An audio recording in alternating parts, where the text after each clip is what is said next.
Hi guys, আমি West Bengal থেকে তামিলনাড়ু যাওয়ার পুরো ট্রেন জার্নিটা তোমাদের সাথে শেয়ার করতে চলেছি। ব্লগটা তোমরা দেখো, এনজয় করতে থাকো।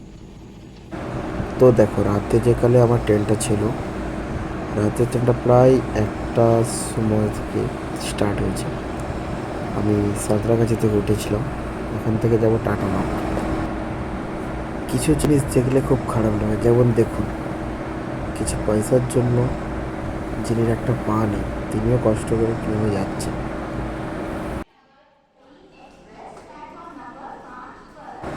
সো ফাইনালি আমি টাটানগর চলে এসেছি। ঠিক আছে, এখন বাজে প্রায় 3:30 মতো। আমার পরের ট্রেন হচ্ছে 5:30টায়। আমি টাটানগর থেকে তামিলনাড়ুর পদানুর বলে একটা স্টেশন রয়েছে, ওখান পর্যন্ত যাব। ব্লগটা তোমরা দেখতে থাকো, ভালো লাগলে কমেন্টে জানাও কার কীরকম লাগছে, কে কোথা থেকে দেখছো।